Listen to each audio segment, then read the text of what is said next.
Good to see everyone. You know what? I want to respect both Sandy and Noel's time today. I'm going to go ahead and get started. How about that? Good morning. I see people still coming in. As they're coming in, I'm going to just go ahead and just open things up. I am Gwen Shaw. I'm one of the executive board members, and just want to welcome you to the Chatham Business Association's monthly membership meeting. Thank you for taking time out on this cold and blistery day. Aren't y'all glad we're now outside? And this is the perks of having virtual meetings, that we didn't have to go out in the cold to meet. Goodness gracious, it's cold outside. Yes, yes, yes. Today, I'm not complaining about virtual meetings at all. But again, welcome to the Chatham Business Association's monthly membership meeting. We're going to start things off as we always do. So much to be grateful for, so much to reflect on, so many things going on in this world. So whatever you do in terms of taking a little time, whether it's prayer, whether it's meditation, whomever, whatever you serve, if we would just take a quick few seconds, a moment of silence.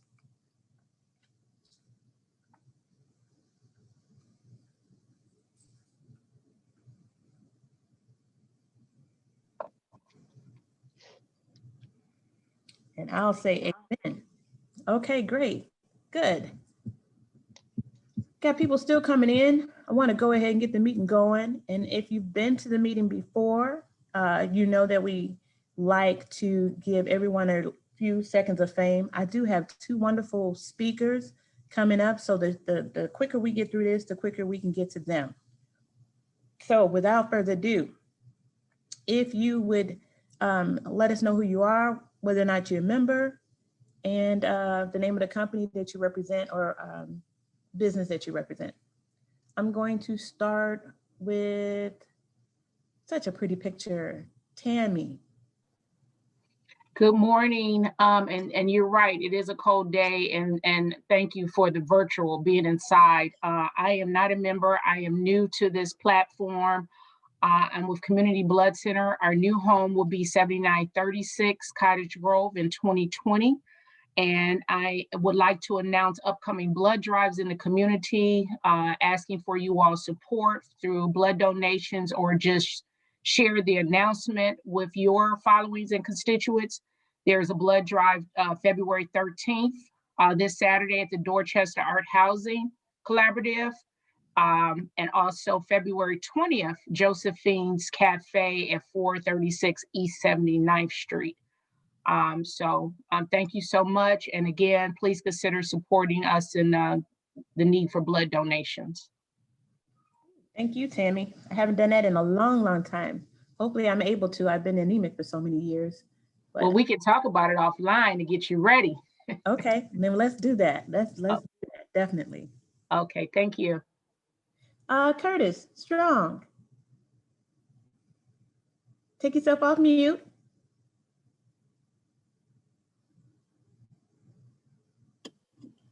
There we go.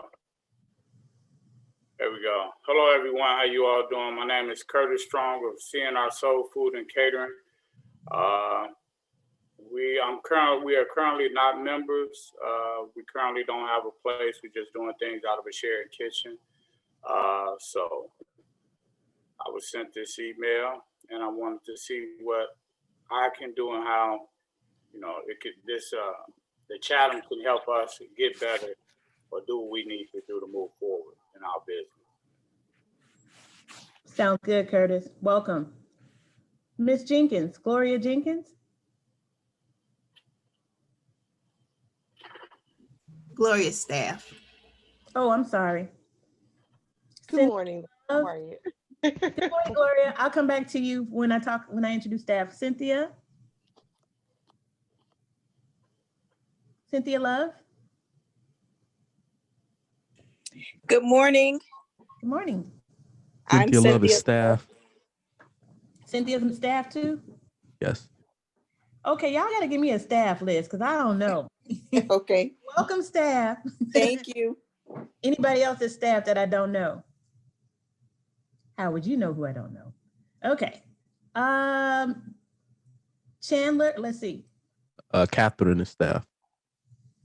Okay, I know Catherine and staff. Is that Miss Chandler? Lorinda? Staff. She's staff. Oh, what? Okay.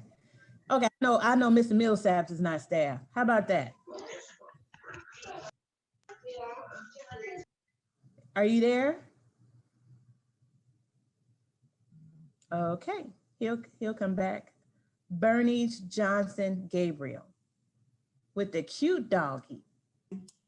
Good morning. How is everybody? This is Bernita Johnson Gabriel with World Business Chicago. Thank you. Mr. Andre Benford. Good morning, everyone. My name is Andre Benford. I am relatively a new member to the organization. I am a owner of a small security firm called Benford Protection Group, and we service armed and unarmed security.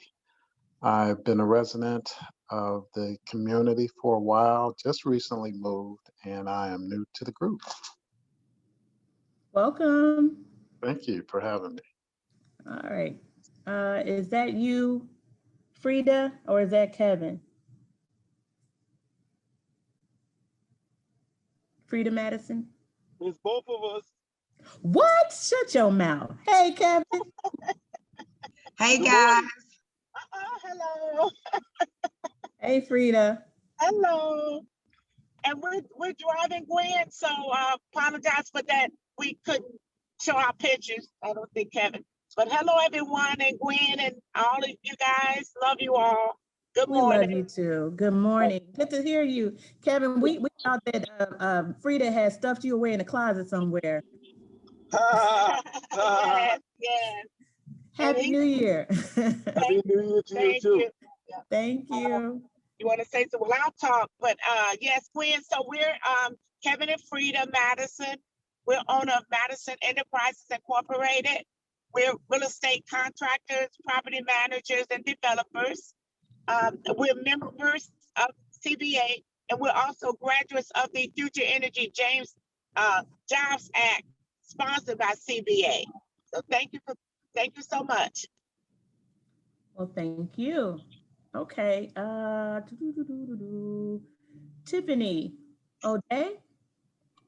Good morning, Tiffany O'Day. I'm the Community Accountability Officer with Associated Bank, and this is my first time joining.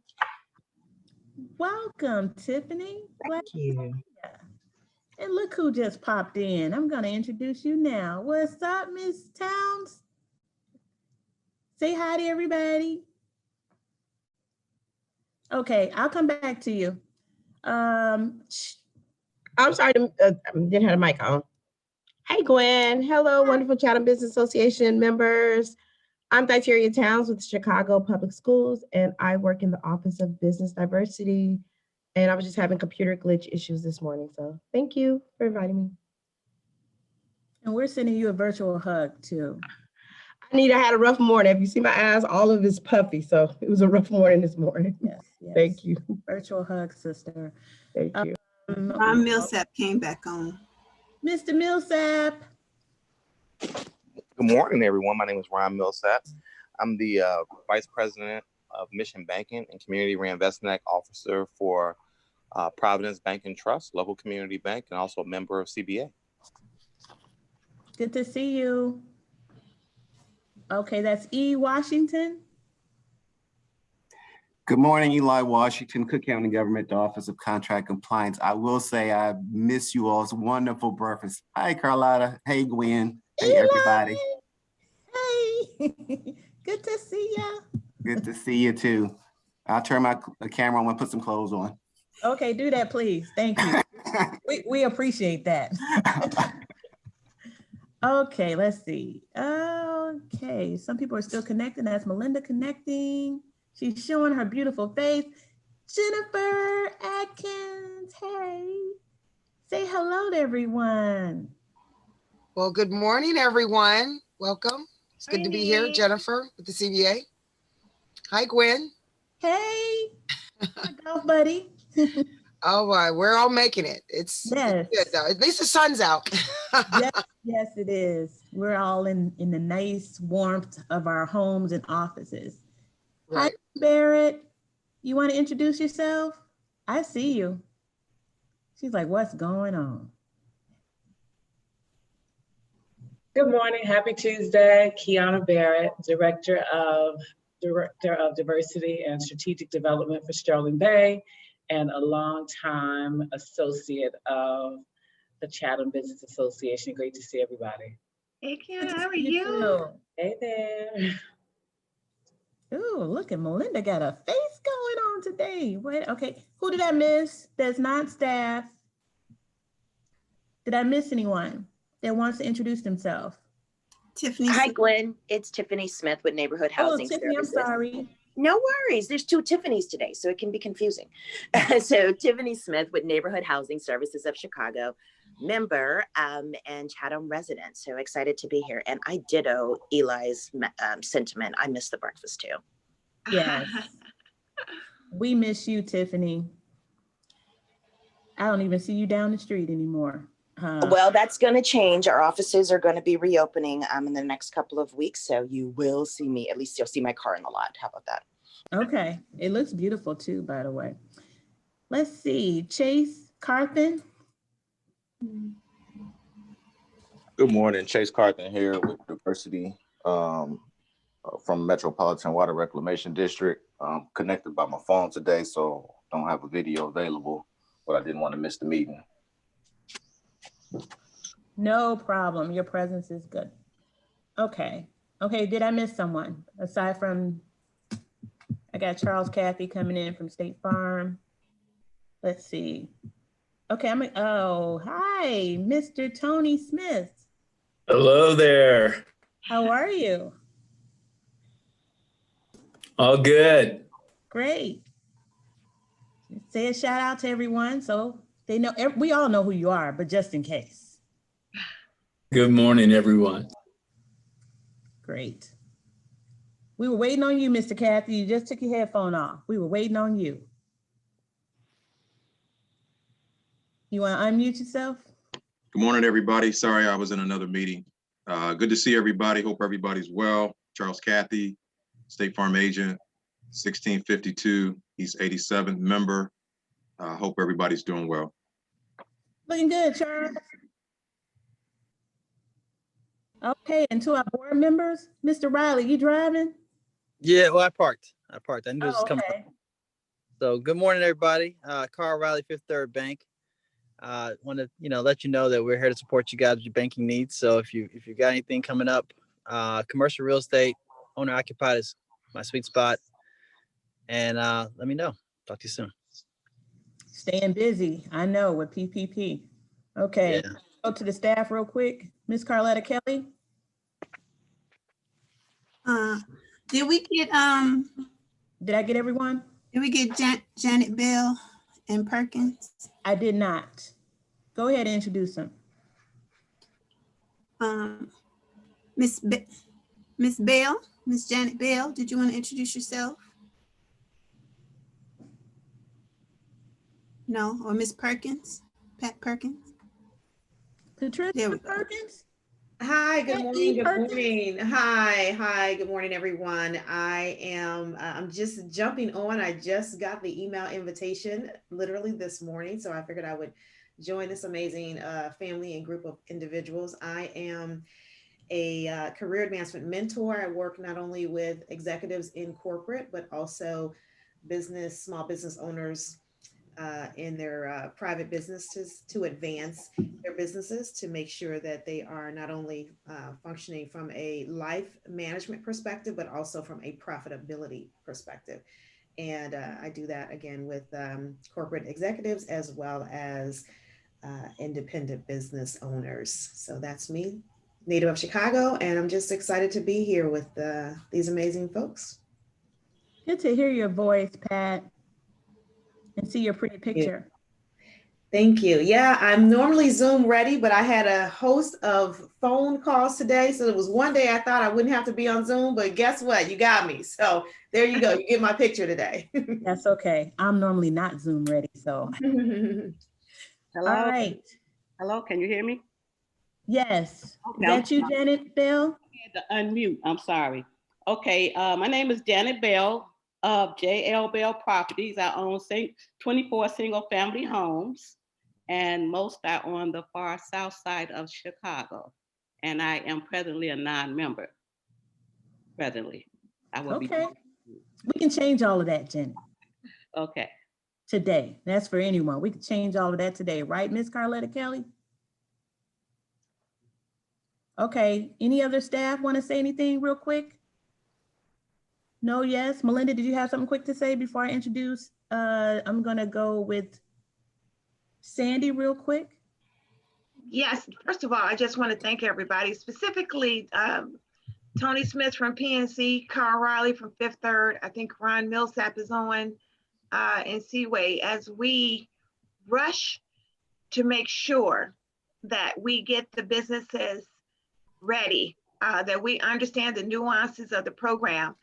I just want to recap a couple of things. The time to apply is right now. In my opinion, based on what I have learned from these workshops and from the SBA directly, a lot of businesses are concerned about if they got the first round forgiven, the focus should be on filing for or applying for the second round. If you're a restaurant, we should not ignore that shuttered venue grant. You can apply for both. Fortunately, after I really got clarity on that and reached out to some of the restaurants, they had already applied for the PPP, but we're trying to get that word out. Our doors are open. We really do need to get in place to move forward. So again, as I tell all the businesses, as I tell everybody, you know, Beverly's gonna always pick up the call. Carletta's here. You need to call us. Jennifer is here. Call us if you have any hesitation about applying. While it doesn't fund your aspirations, what we find is some of the businesses who think they may not be eligible or it may not be forgivable. And don't forget, even if it's not forgivable, it's a loan at 1%. It's much more affordable.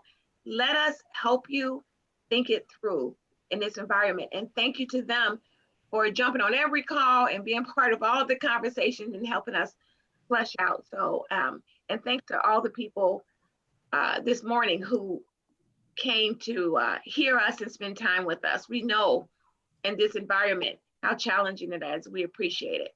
And Sandy, I can't thank you enough for coming to us constantly and keeping us informed and presenting on this disparity study, which is really close to our membership's heart. All right. Thank you, Melinda. And for those of you that don't know, if it's your first meeting, Melinda Kelly is our wonderful chairwoman. You prefer chairwoman or chairman, Melinda? I'll go from anywhere from Kizzy to Melinda to, I respond to it all. I'm at your beck and call. I'm whatever they want me to be. Great. She is the heartbeat of the Chatham Business Association, and we're just, you know, her followers and supporters. She keeps this organization going, and we owe her a great deal. Also, to piggyback off of Melinda in regards to the PPP, just want to know that there's been a burst of, they're checking a lot of things, and Charles could probably tell you he's gotten a lot of calls, and I've gotten a lot. I'm talking about Charles Cathy for insurance. You guys got to get your insurance together. They are checking, so make sure you get that together. Okay, you got two people on here that can help you. Mr. Cathy with State Farm, and then of course myself, Gwen Shaw. Anyway, that's my plug. Let's keep it going. Sandy, I am looking forward to hearing you and Miss Noel. Oh yes, Miss Noel too. Yeah. Yes, Sandy Yano is the president of the Sandy Yano and Associates Inc. Has 40 years of experience in the field of supplier diversity programs, which includes community outreach and certifications for everything, as well as contract compliance. Sandy served as Metra's DBE director from 1984 through 2010, where she wrote and implemented the DBE policy for both federally and non-federally funded contracts. After she retired from Metro 9 years ago, she established the Sandy Allen Associates, Inc. At present, she's working on, number one, the City of Chicago Disparity Study, which she's going to share with us today with Colette Holt and Associates, along with the O'Hare 21 projects with Austin Powers Partners. Also, she's working on the Illinois Hispanic Chamber of Commerce, Illinois Tollway Technical Assistance Program, and mandated contractor compliance oversight, as well as assisting many people with their certifications of DBE, everything, you know, all that stuff with matters relating to certification, fulfilling a commercially useful function while working on contracts, navigating the public sector, and relationship building. Sandy is currently Vice President to the Hispanic American Constructors, is that Constructors Industry Association? Construction. Okay, that's Construction Industry Association, HACIA, and Board of Directors. And without further ado, she is actually a family. So let's introduce Miss Sandy Llano to some of the people and bringing back family to those of us who know her. Sandy, you have the floor. Good morning, and it's very nice to be invited to speak here to the Chatham Business Association. I've been associated in one form or another for at least 20 years, 25 years with this organization. We have a lot of respect for all the work that you guys have done through the years. And yes, I am currently working with Colette Holt on several disparity studies. We did start the City of Chicago last spring. We had business owner meetings during the summer, but I'm here to talk about the two new studies that we are just starting, the Cook County disparity study, as well as the MWRD disparity study for MBEs and WBEs. And as we all know, for those of us that have been in diversity or are involved with any of these programs, they're usually under attack by somebody, and we just cannot take them for granted. Each of the governmental agencies are required to update their program to ensure that there is still a need for them, or to be able to have supporting documentation in case we are challenged, to let the judges know that these programs are, even though we've worked very hard over the past 30 or 40 years, there's still a desperate need for them. We all know that when these programs are struck down, taken away from us, all of a sudden the opportunities seem to disappear.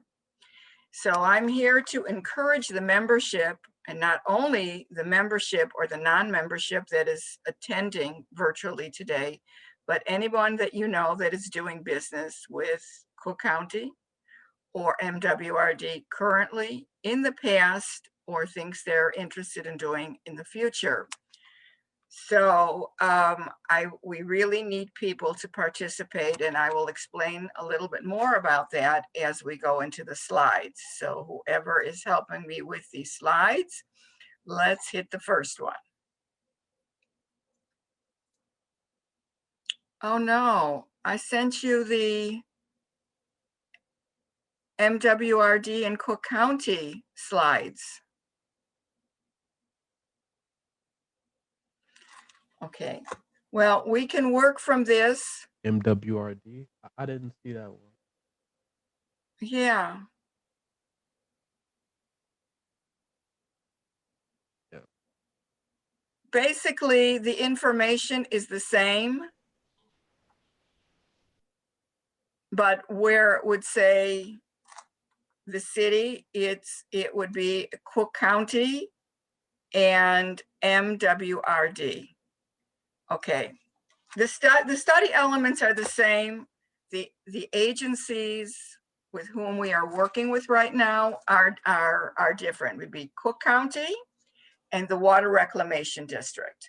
But the objectives and everything that we're doing is the same. So I'm not gonna, stop here and resend. So we can work with what we have right in front of us. Okay, as I kind of mentioned a few moments ago, we need to have current evidence of the needs of this program and how we are utilizing the program right now.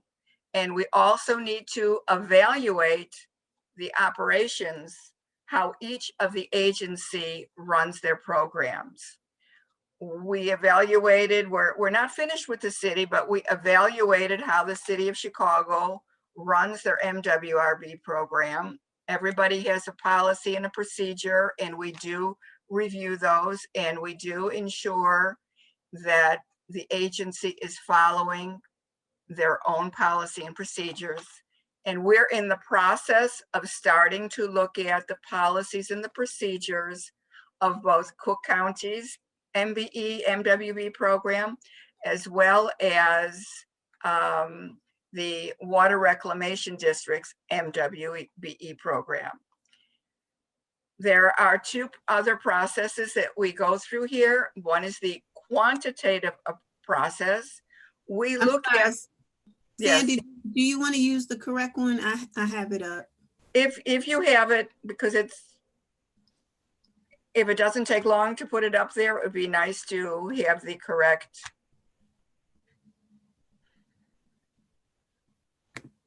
Yeah, it was quite a few. Can you see that? Yes. Okay. It looks very similar. Okay, let's go to the next slide and you'll see that.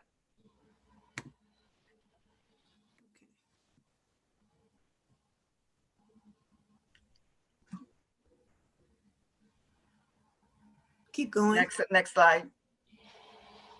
Oops. Okay, wrong thing.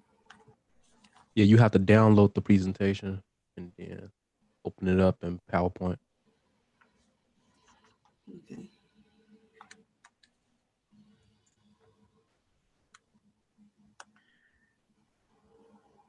Is this good enough? There are a few slides behind here. Can it be moved up? Can the... Yeah, I was moving. Could you forward that email to me and I can pull it up? It's in that same email, Charles. I'm sorry. It's in that same email.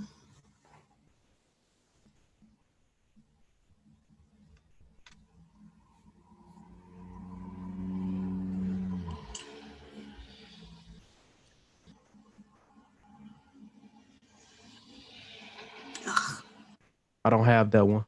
Could you forward it to me?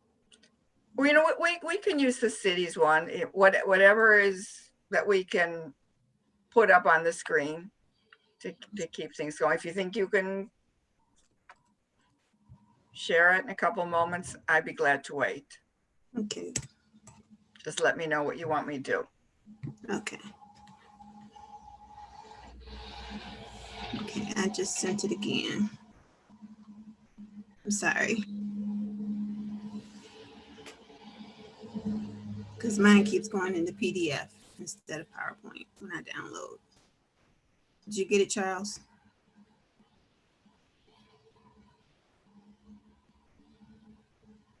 Yes, I have it now. I'm going to pull it up right now. Okay. There we go. Sorry about that, everyone.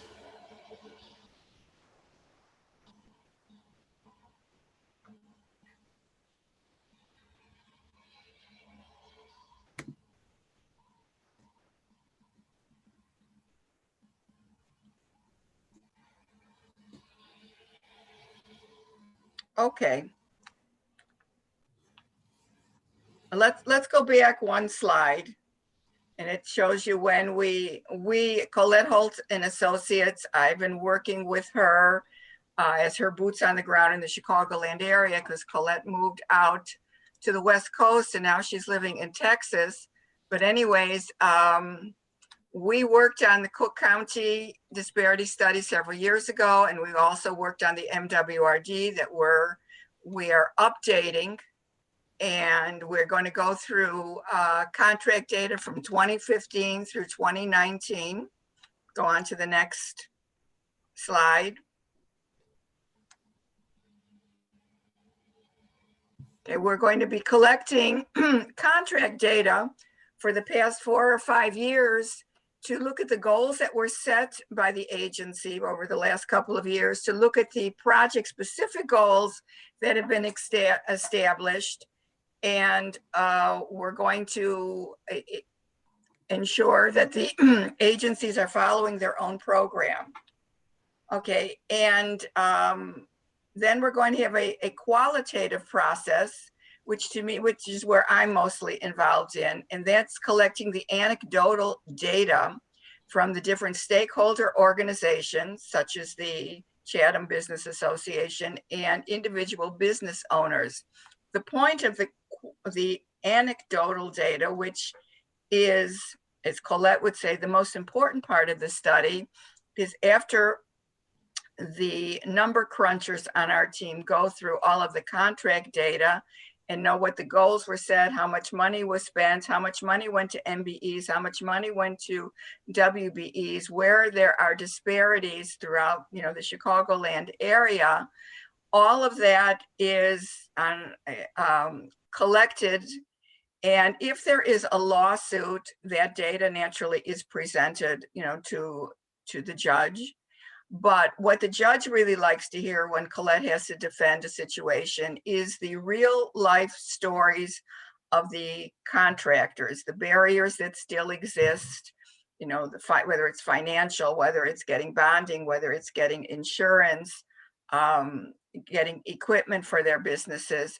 So we hold small group interviews, and we hold categorized or separated by women-owned businesses and minority-owned businesses, and then general contractors. We separate everybody so there can be an open discussion and not everybody sits around and sings Kumbaya. We really want to get to the nitty-gritty of what the problems are, what still exists. Unfortunately, after all these years, I can say after working in this field for 40 years, there has been some improvements. I think Eli Washington will agree to that. There has been some progress made, but there's still a lot to go. And the small group business owner interviews are really one of the most important pieces of the study. Real stories are related about things that have happened to the businesses. And what Colette does is she inserts all of these stories into the report without using any names. And again, if she has to go before the judge, this is what really always helps to maintain the programs, the stories from the real people. We also are doing surveys, and we'll be sending those out in the next couple of months, and those also are anonymous. We want to know, are people benefiting from these programs? What barriers still exist? We want to bring this to the forefront of both Cook County and MWRD so that when they update their programs, they can take this into consideration. Okay, then let's go on to the next slide. Okay, the surveys, as I said, will be ready for release in April. And so if your firm receives a survey, they're very brief. We would like them returned. We would like any written comments that you have during this process at any time, to the study email, to the website, to me, however you want to deliver your message, we want it included. We'll be scheduling our business owner meetings. Hope to do that. That'll be done virtually in the summer. Okay, and on the slide here is how you can get in contact with us. Okay, next slide.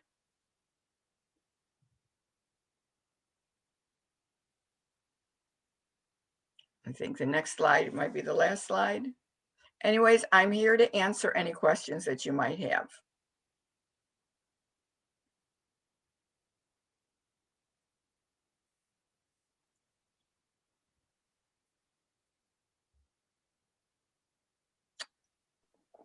Any questions? Let's see if somebody put anything in the chat here.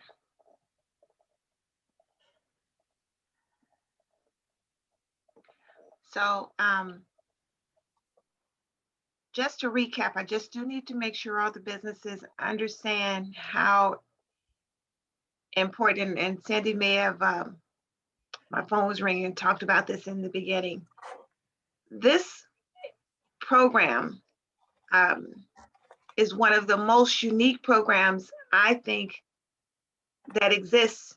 We're one of the few municipalities to have this program. And even with these disparity studies, you do recognize that in Illinois, the blessing is that the projects are getting bigger, right? The amounts are getting, the opportunities are expanding. But as a result of that, there is also a growing gap between the businesses that are ready to engage and those who can take advantage of it so that we can change our communities. So this study helps determine if we should keep the MBE program, or is, I want to say, justified to be kept in the city of Chicago, in the county, and we need it because it serves as the introduction to projects and opportunities that otherwise we wouldn't have. It encourages us to build dreams, was what I call it, because what it can do is take a business who may have worked with a larger entity or have the talent and then help them grow into the pipeline. So it's important that we, as a business organization, as business leaders, this is one of the times when we have to pull our heads up from out of our very busy COVID-related environment and participate in this study. So first of all, do we understand that and the importance of it and sort of why we have Sandy here? Or do we have any questions about it? Because the program can sunset without these disparity studies, this is the time to give your comments about what you think. You know, it affects a vast group, from women-owned business to Black-owned businesses to veteran-owned businesses. This is the time to ask the questions, and Stephanie's hand is up. No, it was just a follow-up on that. Can we have email to us just the specific links and an overview? I do want to get this in my weekly newsletter so that we can increase participation. We have a document ready to go to everybody's newsletter. If someone can forward me your email, I'd be glad this morning to forward it to you. Sandy, Again, why don't you because send it to Carletta? We can send it to everybody on the call. I will send it to Carletta this morning, because what happens is, if for whatever reason the municipalities, if their program is struck down or they've decided for whatever reason not to have a program, if they're allowed to disband it, participation goes down to 0.0 most of the time. And we've come a long way, baby. You know, and we want to make sure we're always prepared. These studies must be current. We can't go before the judge if we're challenged with complaints about what happened to us in 1989. We need to talk about what's going on in the last couple of years. So these studies, like I said, we do them every couple of years. And we need current information because we know that there are still currently situations that exist. Kiana, I see your hand up. Thank you, Sandy, for the overview. And if I missed it, I apologize. Once the study is complete, what is the plan for socializing the results of that to just the broader communities, from owners to developers to elected officials across spectrum, so that there can be perhaps conversation about some of other systemic changes that need to take place? What is the typical plan? When the report is finished, it's presented to the board of each of the agencies, and then the agencies can accept or reject the recommendations that we give. They usually accept, they usually update their programs, they update their overall goals, because one of the items that comes out of this study is a suggestion for what is the overall annual goal for the agency. We look at the census data. We use the availability as the denominator of the firms that are out there, and the numerator, the minority and women-owned businesses. And those numbers are weighted within each agency depending upon how much money is spent in each NAICS code, each industry code. So we present to the governmental agency our suggestion of what you or we can defend as an annual goal, spending money with minority and women-owned businesses. And it's up to the agency to decide if they want to adjust it a little bit, if they want to accept it. And from there, they will decide how they set their contract-specific goals on either an agency basis or on a project by project type basis. And again, it's up to each agency to take the materials that we give them afterwards to decide how they are going to use them. I hope that answered your question. It does. And is it from the findings of this study that there's potential for conversation around lifting some of the income gap, income thresholds that exist in the program currently? Okay, what Colette has also been tasked with, or our team for the city's study, is the income, is the both the personal net worth for the MBE WBE program to see whether that needs to be raised, as well as the caps for the different NAICS codes. And that is being looked at right now. There are some pros and there's some cons as to what they will be, but that is part of our task under the City of Chicago's disparity study. It's definitely on the dashboard or the radar, whatever, however you call it. Yeah, it's being addressed.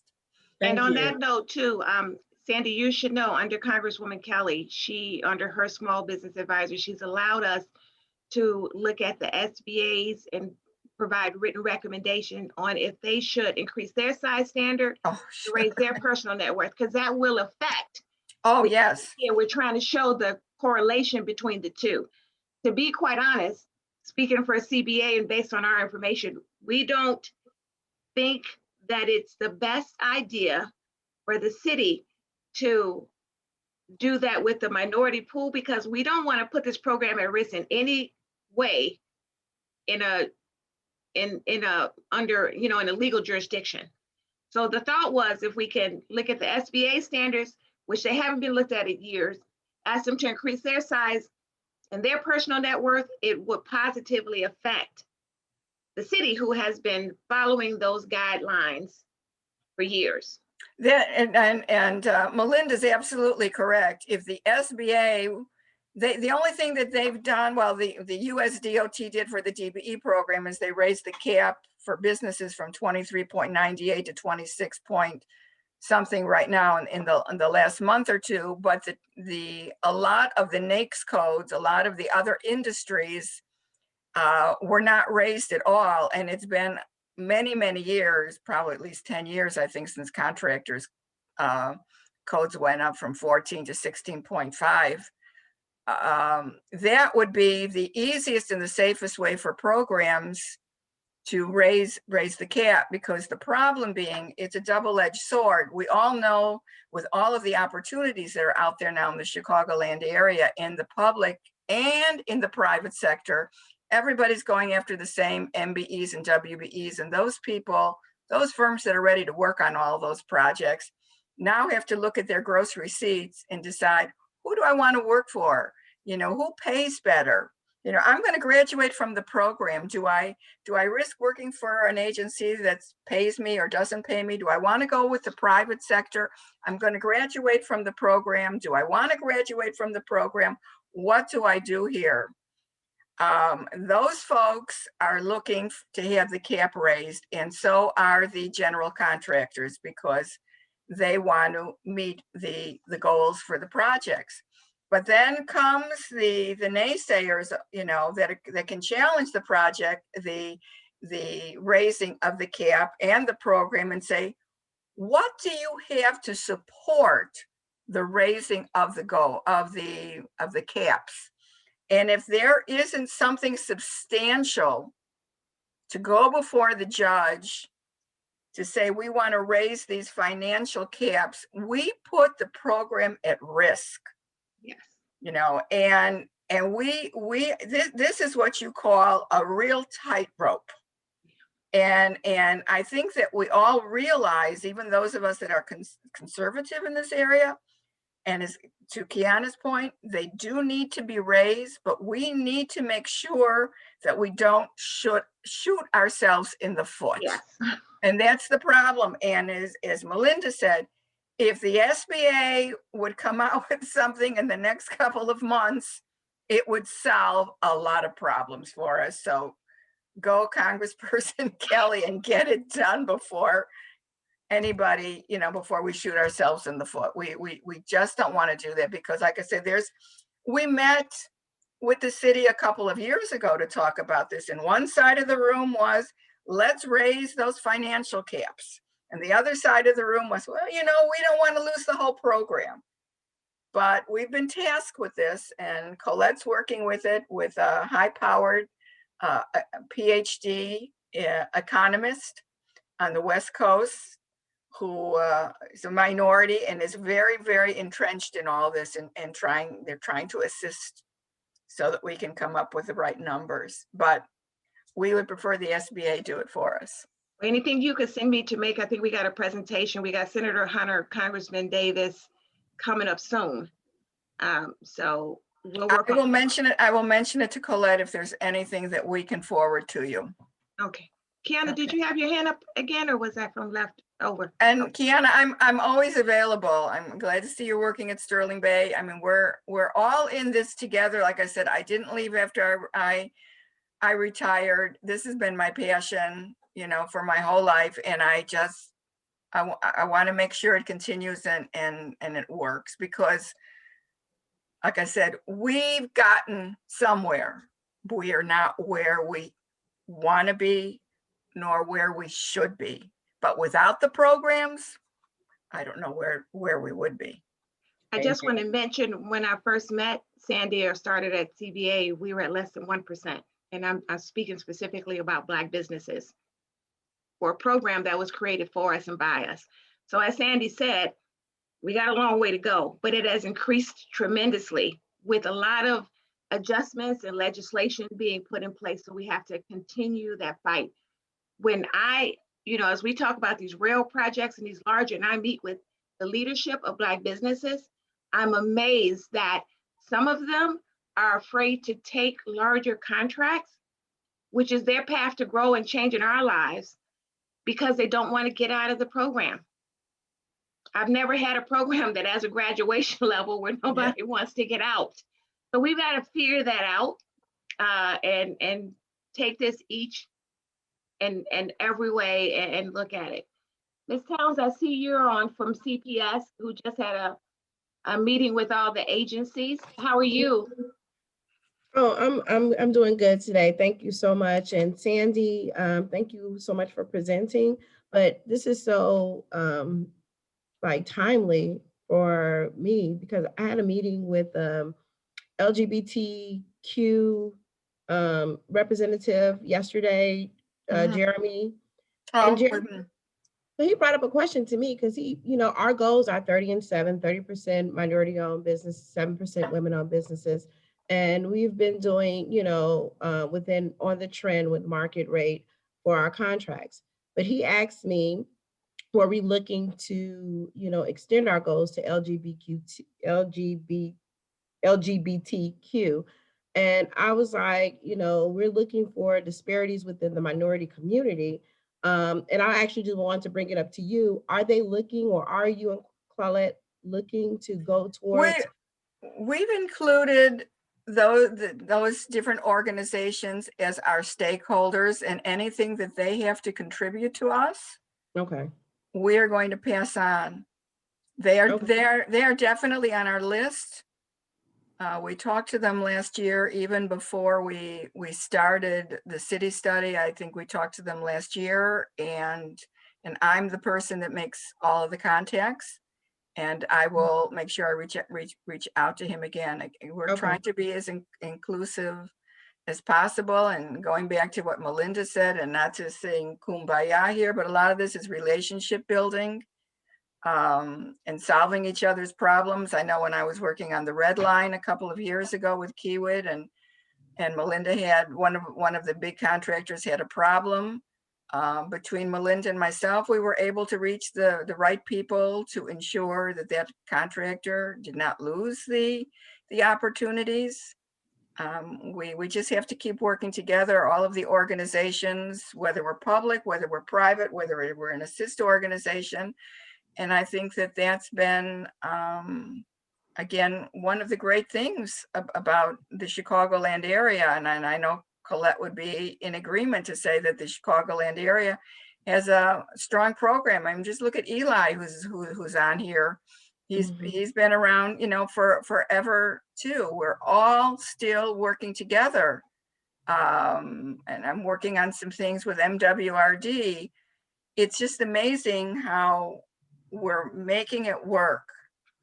I think Colette would tell you, and she works all over the country, that we've got in this area the strongest programs, and the study is the basis for justifying and maintaining these programs.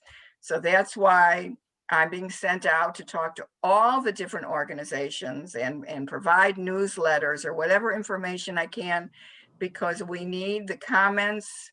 We need to know what people are actually thinking, whether they want to give us their names or they don't want to give us their names, so that we can suggest it to the public agencies. We're your mouthpiece. The other thing that we do recognize is a challenge, and CBA is trying to create, Jennifer Atkins is on the line as well. One of the things we do recognize is that in the MBE portal, one of the challenges is that certification does not have any indication on your capacity or your ability to perform. Right. So we are looking at ways, and we've talked to, and I think I shared this with you, Sandy, with the city, to see how we can attach that portal to identifying the capacity of a business. We have such large contractors who, honestly, when you talk to them, they're willing to do some training.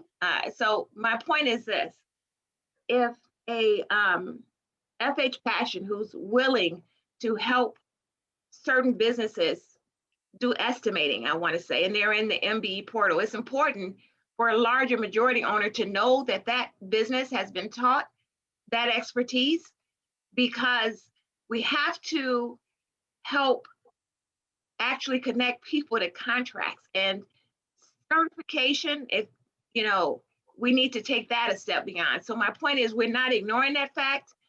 We recognize that. We're going to try and create programs to help address that. Most of my closest relationships with you all is because, again, trying to make sure a business can either connect to an opportunity or keep the opportunity and navigate through these waters. And they do need, what I think, similar to like what 1871 did for tech firms, we need to do that in every industry. And some of these need to be led by Black, non-for-profit led organizations who understand the waters and can help attach some sort of identifying capacity to the businesses in that portal, so we can make it more attractive or more robust. Well, this is your opportunity, because as you know, the DBE program is funded by USDOT. So that application at this point cannot be changed, where the certification is going to address capacity and things like that. But what's good about the county, the city, and MWRD, those programs come through the ordinances, the policies and the procedures because that are locally funded. So again, this is your opportunity, even with the city, because we haven't finished, the county and MWRD. MWRD does some certification, you know, almost certifies the firms that are sometimes certified by other people, other agencies, but they check things out before they're allowed to work on MWRD projects. Again, this is your time to say, hey guys, we need this. You know, we've gotten this far when it comes to certification, what you put on the letter, what's given to the general contractors. We need you to think about the possibility of putting a little bit more on there. It would be a benefit. Now is the time to tell us. Okay. And we're glad to pass it on. Eli, are you there? Yes, ma'am. Did you have any, you know, you've been walking this path with us a really long time as well. So I'm so Yes. glad that you all are on the call, because I think one of the things, the reason I'm sort of putting you all on the spot is that it's important for the business community to know how important this is and how active they have to be in this disparity study and working with CBA and the county on input, working with CPS, because we, you know, the bond that ties us is these same challenges. No, I just want to echo everything that Sandy says. She's been doing this for such a long time, and she's such an expert in it. So I really yield to her experience in it. My forte is really the certification aspect of it. But Sandy and Colette, who I've known for a long time, they are very masterful in this area, and they're very diligent advocates.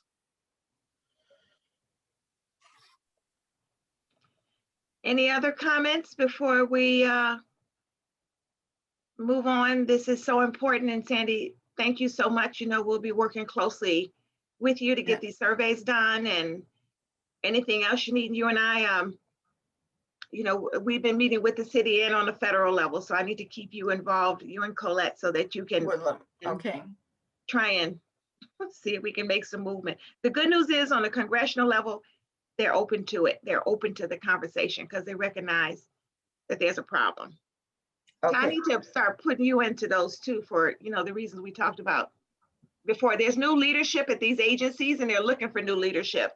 So we need to make sure one of the tasks we talked to Senator Hunter is putting people in place who understand our challenges so we don't have to re-educate someone with the new administration on the challenges here in Illinois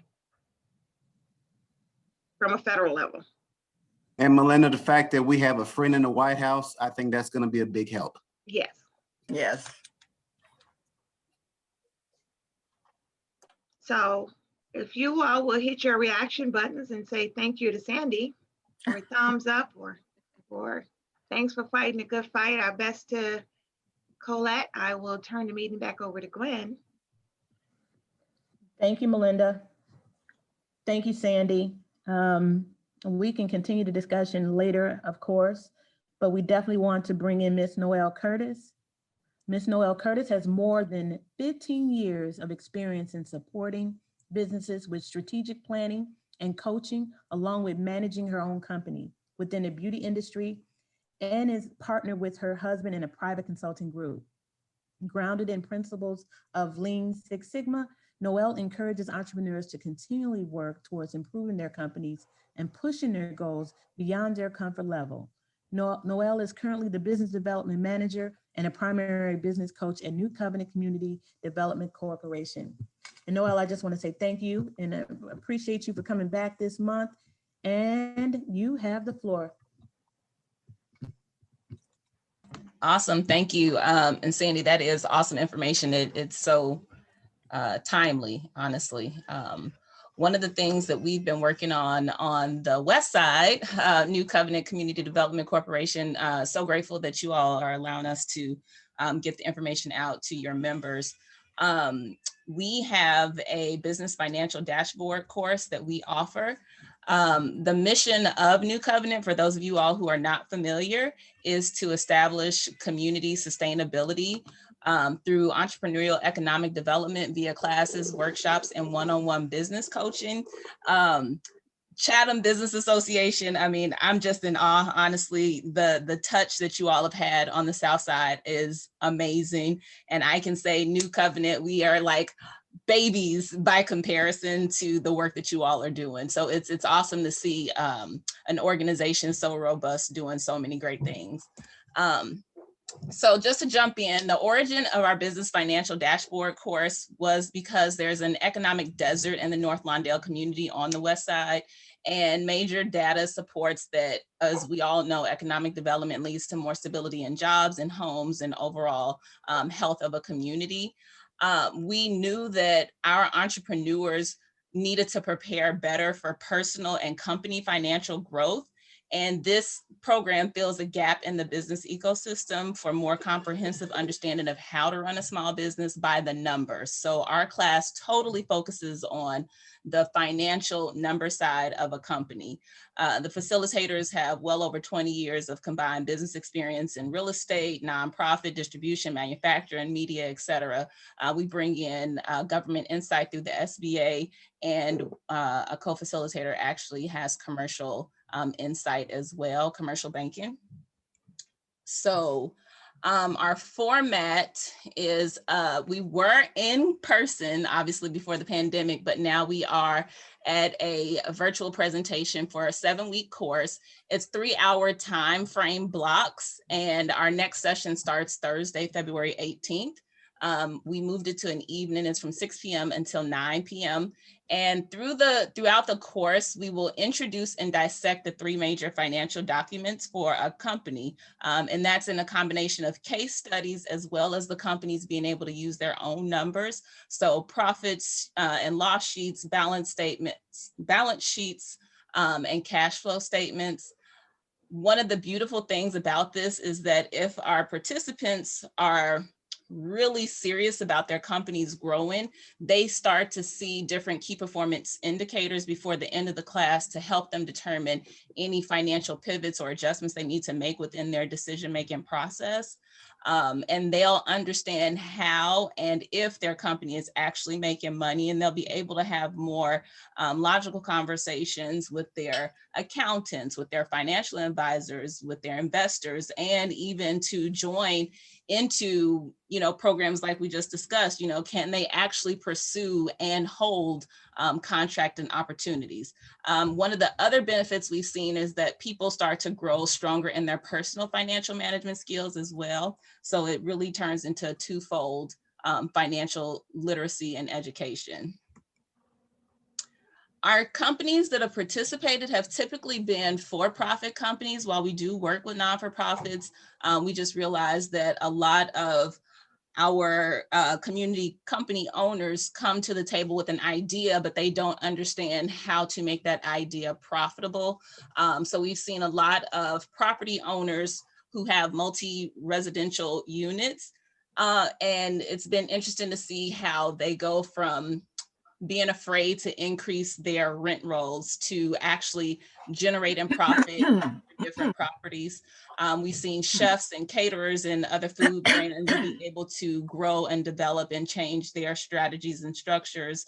A lot of cleaning companies, residential and commercial, logistics companies we've seen, beauty brands. I myself took the course, that's how I even found it, to then turn around and be asked to co-facilitate it. We have luxury accessory brands and architectural companies. We have a lot of service-based oriented companies that we support. We have very few companies that do products, but we're still able to help.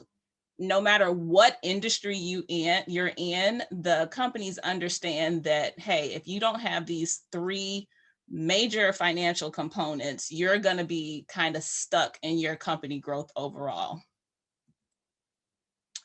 The prerequisites and the fees that we look for, we ask that people either have 2 years of company experience or that they participated in a partner organization's business development program.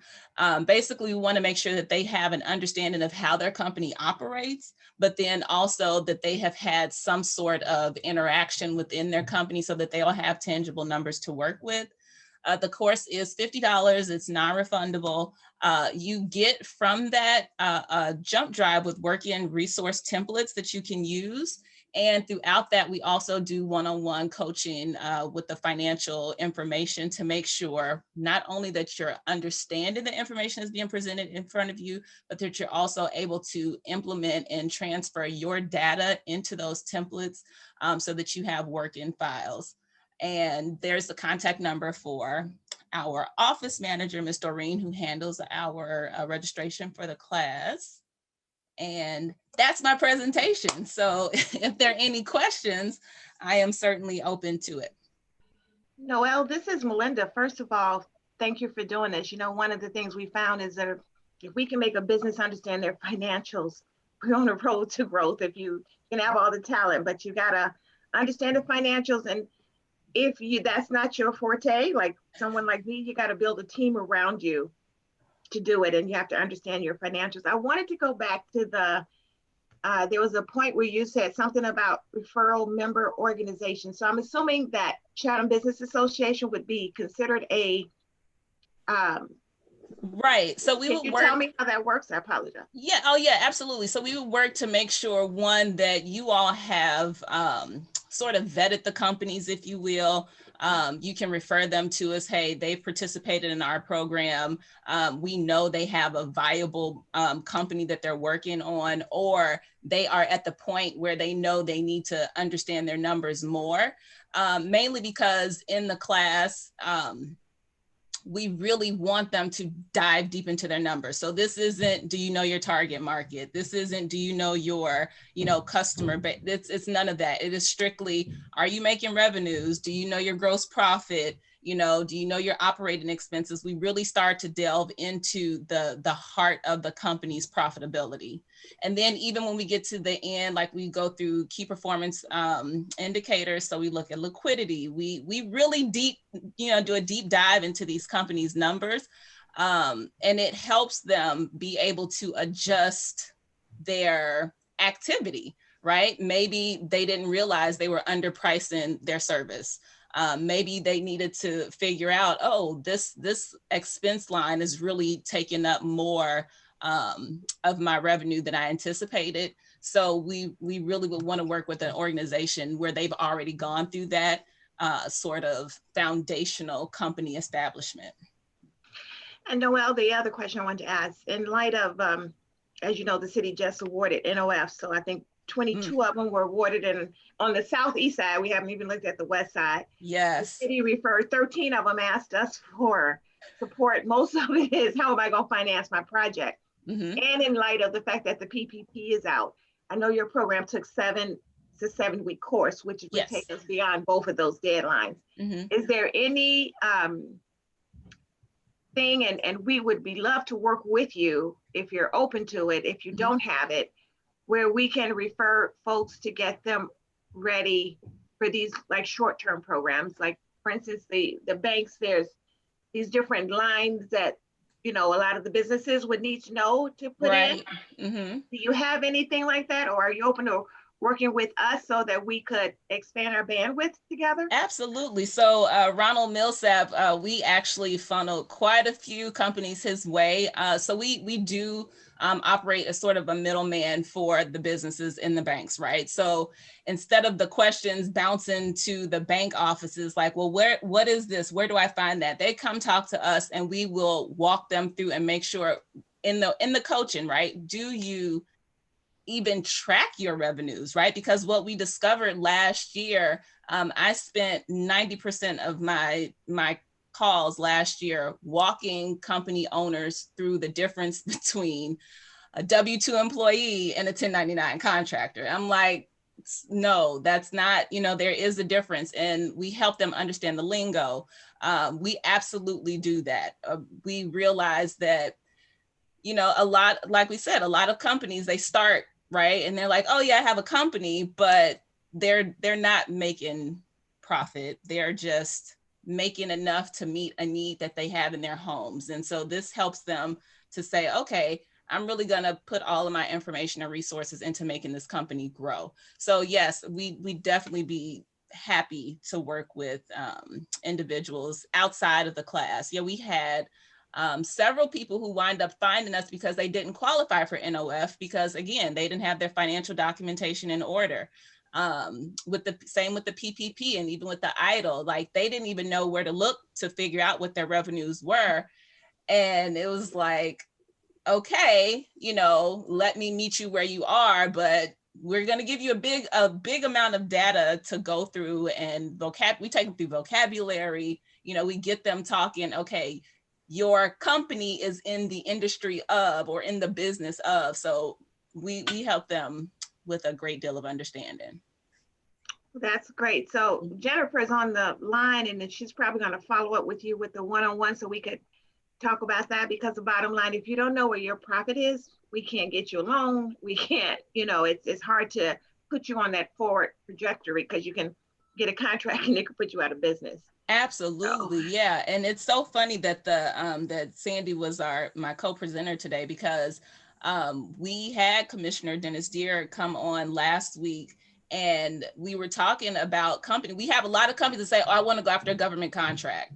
And they don't realize, okay, well, if you don't have like 6 months of, you know, revenue stored up somewhere, you're not going to be able to sustain waiting for this contract to pay out, et cetera, et cetera. So we really help them scale up to being able to go after.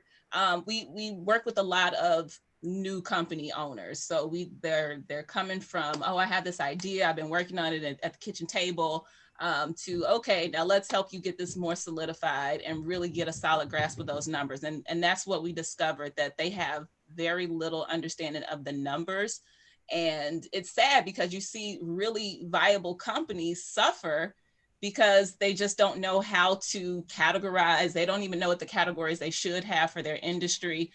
We pull in a lot of real deep down, you know, back underwriting type information. Like we help them understand, hey, if your, you know, debt to income ratio is looking like this in your company, it's more than likely that you're not going to get approved for a financial loan. We also we don't go into it because we're not a credit repair company, but we do definitely reiterate the importance of the personal credit understanding and how it is the basis for even your business funding that you could go after as startups, and, you know, that whole 2-year window that can really make or break any industry company. Yeah, Well, I'm sorry. I had a question. Do you also help them with the understanding of the Dun and Bradstreet? No, we don't go into that for the whole business credit. No, we don't. Okay.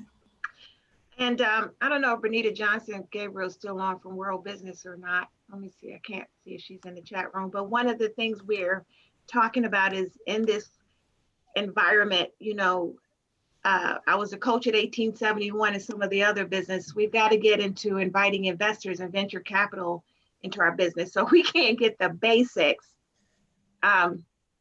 going on that piece. We'll never get to the deck and help, you know, help us grow using that as one of the tools to grow. It also is important as we look at these large projects. You got to joint venture, you're going to have to do teaming agreements. Well, if you don't know, if each player doesn't know their worth in part, it makes it's disastrous for negotiation. And that's another tool we need. So we've asked World Business to work with us on this educational piece. Bernita, are you there?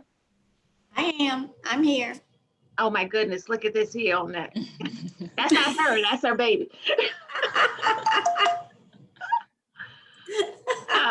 But I'm here. Good morning. But you know, with all the, you know, the companies that are coming into the state of Illinois, and they're looking to invest in Black businesses. So therefore, it's our charge to get them ready. You want to speak about that a little bit or no? Yes. So speaking to Melinda and trying to figure out how we can get more businesses of color into the VC world, right? We're just not there. But there's some preparation that goes with that, right? So Melinda and I are going to be working together to try to figure out, you know, you got to meet businesses where they are. And so we're going to try to partner with some other organizations, and we may, Melinda, have to end up developing something on our own. But bottom line is, or maybe a combination, but the bottom line is we need to get folks, one, to understand that type of investment, and two, what you need to be, what level you need to be at to be able to attract that. So that's what Melinda's talking about. Yeah.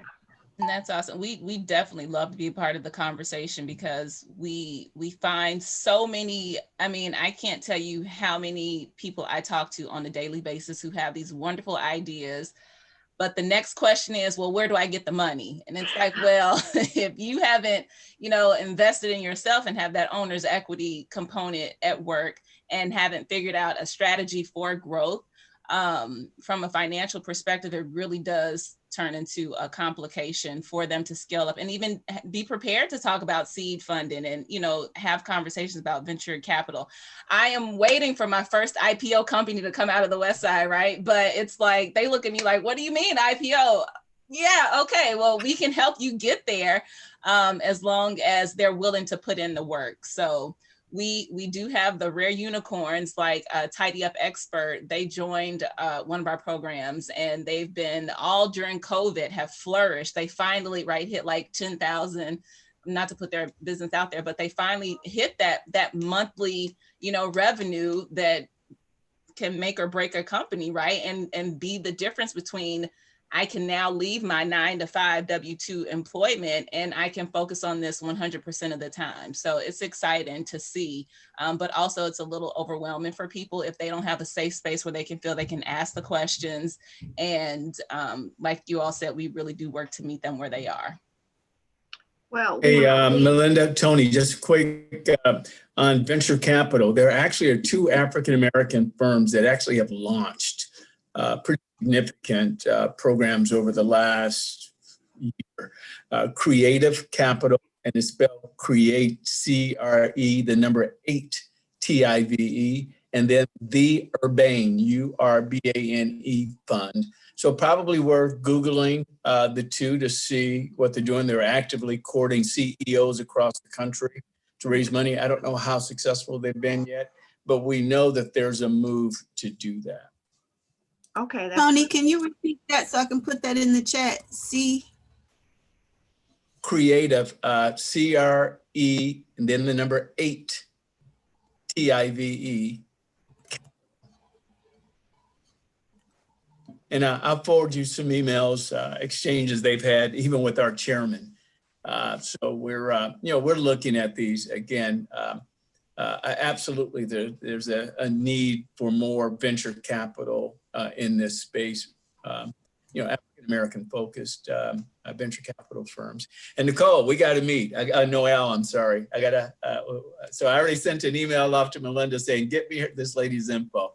Well, we definitely are. It's funny because Mark Ferguson at SBA, he's one of my mentors, but he's also a part of the Business Financial Dashboard. He speaks very highly of you. So, hey, do me a favor. I need to contact him, and his email bounced back. So when you reach out to me, include Mark's info, and we'll say hi to Mark as well. Absolutely. All right. Thank you. Nicole, thank you so much for joining us. Jennifer's going to follow up because part of this, we're going to include Tony in this conversation too. With Renita and I, we got to start preparing our businesses on every level. COVID has taught us, if anything else, we're going to have to be resourceful, and the way we did things by themselves is not going to work. We've always promoted diversity and income for businesses as, which is important, which means you got to a little government, a little private, and you can't do that if you don't understand your own numbers. So we'll be working closely with you as we put this resource piece online. Before I turn it over back to Gwen and Jennifer, because I think Jennifer has some comments, I do notice that Corey Foster has joined us, our board member from ComEd. I just wanted to know if he could say some things, because I don't think he said anything in the beginning. Are you there, Corey? Or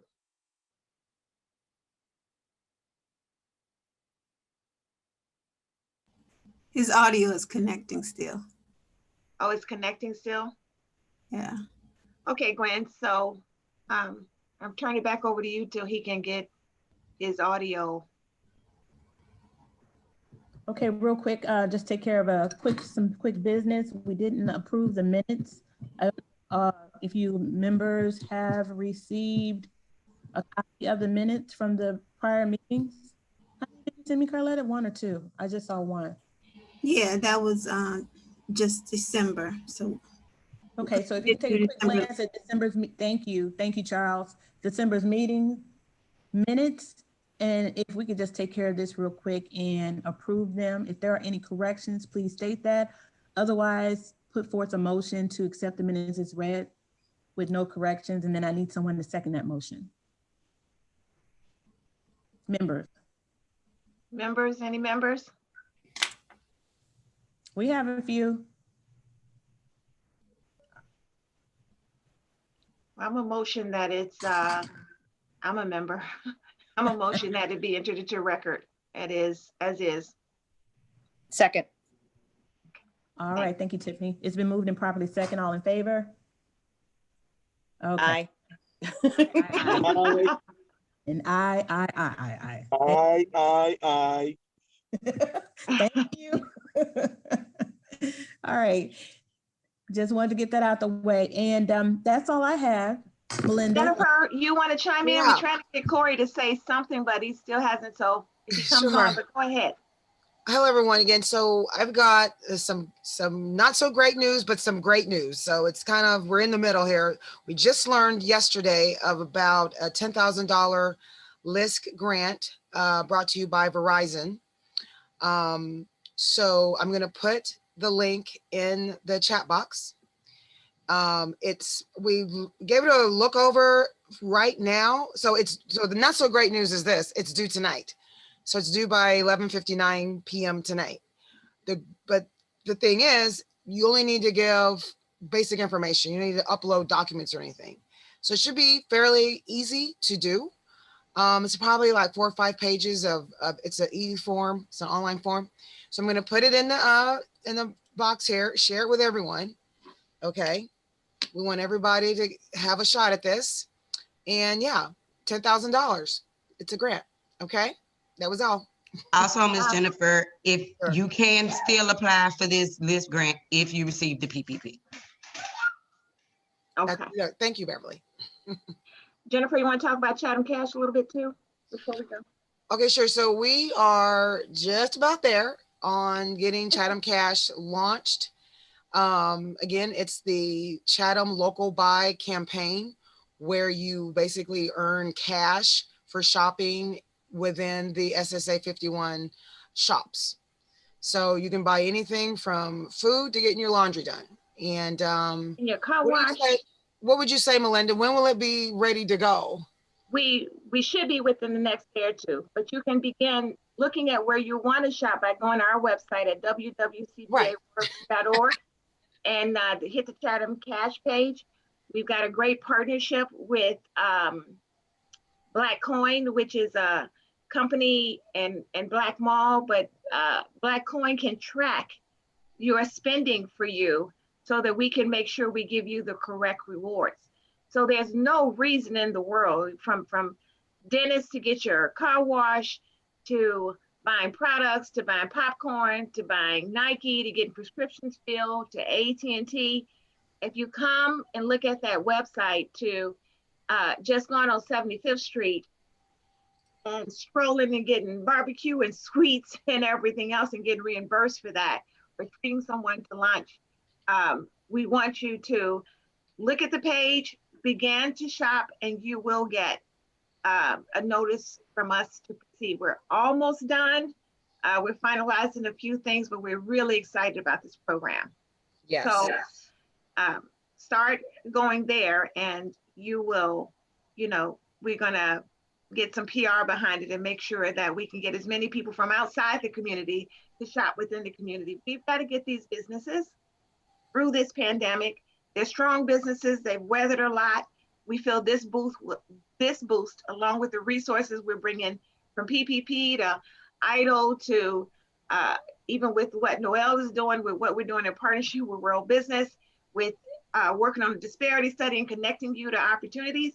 we can get through this and flourish as we always do. Right. And one more thing also as well is that this isn't just about shopping solely. This is also about getting the businesses selling online, something that they didn't feel like they had to do. Now they feel like, now they know they have to pivot and start looking at being available online. And that's going to also bump those numbers up as well. Businesses that are not selling online, now they will be available online for e-commerce. Right there, resource.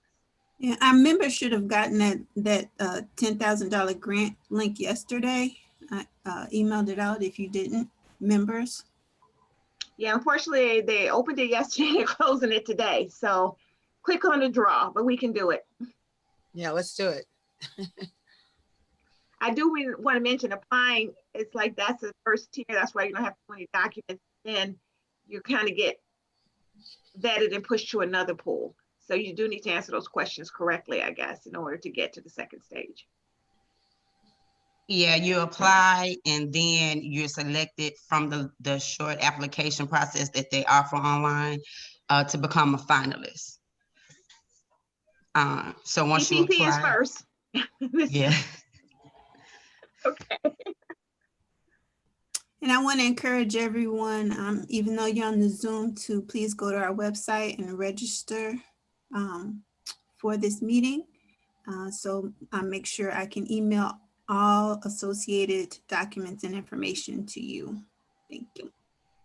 Ty, you got any last minute for the CPS? I know we just had the meeting and the different opportunities that went from COVID sighting to, I mean, so much was on the website. We are going to do a workshop with CPS about signing on, getting a vendor list. CBA is going to do it as well to help you navigate, but they just walked us through so much, so. I know. Thank you again for coming to our workshop that we had on Friday. It was very informative, and I thank you for all your questions. You and your team, Carletta, actually posed to our members, not our members, our constituency group, because we work with sister as well as assist agencies. I actually put the information in the chat at the bottom, but as always, whenever I'm on your calls, I always have my little notepad taking notes. And I reached out to some people, I think Pat Perkins. We have some really unique opportunities. And of course, they always close at the last minute by the time I meet with individuals. But we have an opportunity. She's a search, work with search firms. It's a CPOR, and it's looking for, where are we? Individuals to help our executive team. Look for chiefs, look for actually a chief of staff at this particular time. That particular, it's executive search services, executive search firms recruiting to fulfill 5 cabinet officers, senior level executive positions on an annual basis. So I was listening to what she was saying. I'm like, this is great. She needs to apply. Of course, it's due today at 2 o'clock. We had our meeting last week because we're looking for individuals from conveyance, maintenance, repair for elevators. It was a couple of people that actually sent me emails on our last meeting of January the 12th. And literally, as soon as I got out the meeting, I had to go to the hospital because I didn't know my brother was dying at that day, but clearly he died. So I've been out of it for a minute. But I keep trying to put myself back into like, that's here, we gotta focus. But this custom print job, we had it out last year, and we didn't get a lot of minority participation. I'm like, if you drive down 75th, 79th, 87th Street, somebody got a vinyl banner, signs or something. So we're looking for companies that can do vinyl binders, booklets, calendars, elementary and high school diplomas.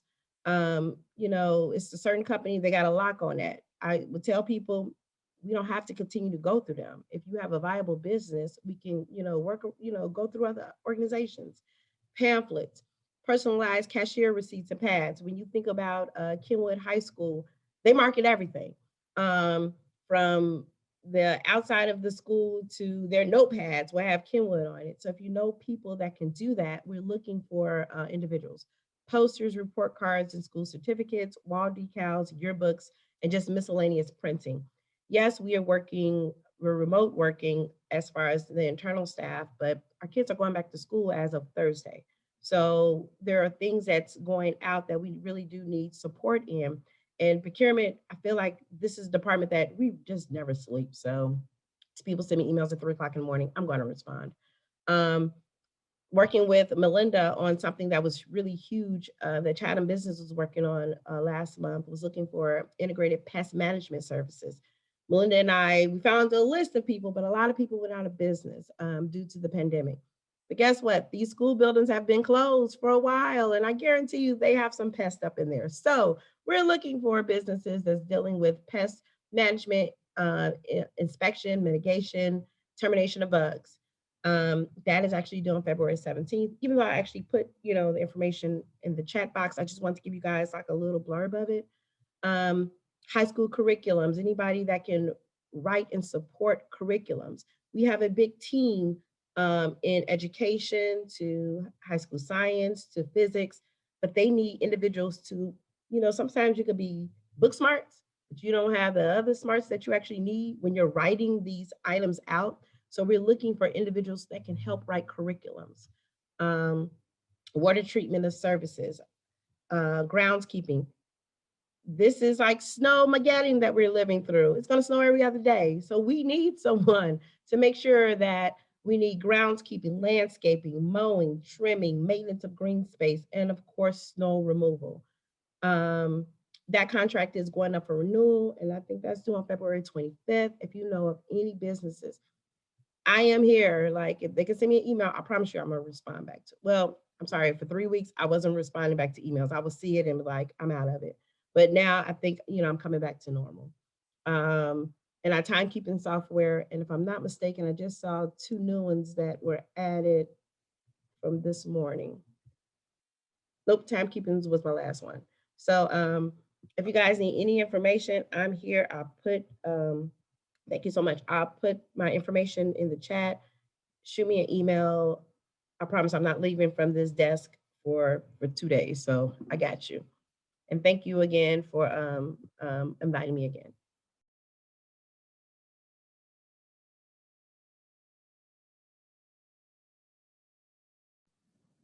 All right, do we have anything else? Thank you, Guy. Love you, girl. Anything else, Carletta? Anything else, Melinda, before I close the meeting out? I see you all multitasking right there. No, I'm good. Thank you for everybody. I'll give reactions on the clap here. All right. Thank our presenters. Noel, thank you. Sandy, thank you so much. Was a great meeting. Looking forward to next month for the next meeting, but thank you so much for today and for taking time out of your schedule, your morning schedule, for stepping away from your bed. For those of us that are still working from home. I'm headed to the office. Thank you, everybody. I'll see you next month. Hello? Hello? Hello? We hear you. Yes. Yeah. I also kind of wanted to put out there, the city of Chicago has this youth focus group for carjacking responses. There's a flyer. It's geared toward youth, but we all know somebody between ages 13 and 21 that they're having. I'm gonna put the link in the chat. And also if if anybody wants to get the information from today, please register on our website. Thanks for bringing that up too, Carla. Ladies, please be careful. Gentlemen too, ladies and gentlemen, please be careful. Be on a watch. Gwen? Yes, ma'am. Hi, it's Tiffany. So I was going to send this to Carlotta today, actually. This Saturday from 10 a.m. to 11:30 a.m., NHS Chicago and Greater Chatham Initiative are actually hosting a workshop webinar on safety. Carjacking was the impetus, but it's not just about carjacking. So an overview as well as tips and tools to empower us in our community. We don't want to have the policy discussion that's going on elsewhere. It's really about what's actionable that we can do to help prevent those things to occur, decrease the risk and then improve our odds of property recovery. So that is from 10 until 11:30 a.m. on Saturday. And it's sponsored by Greater Chatham Initiative and Neighborhood Housing Services. But Carlotta, I will be sending you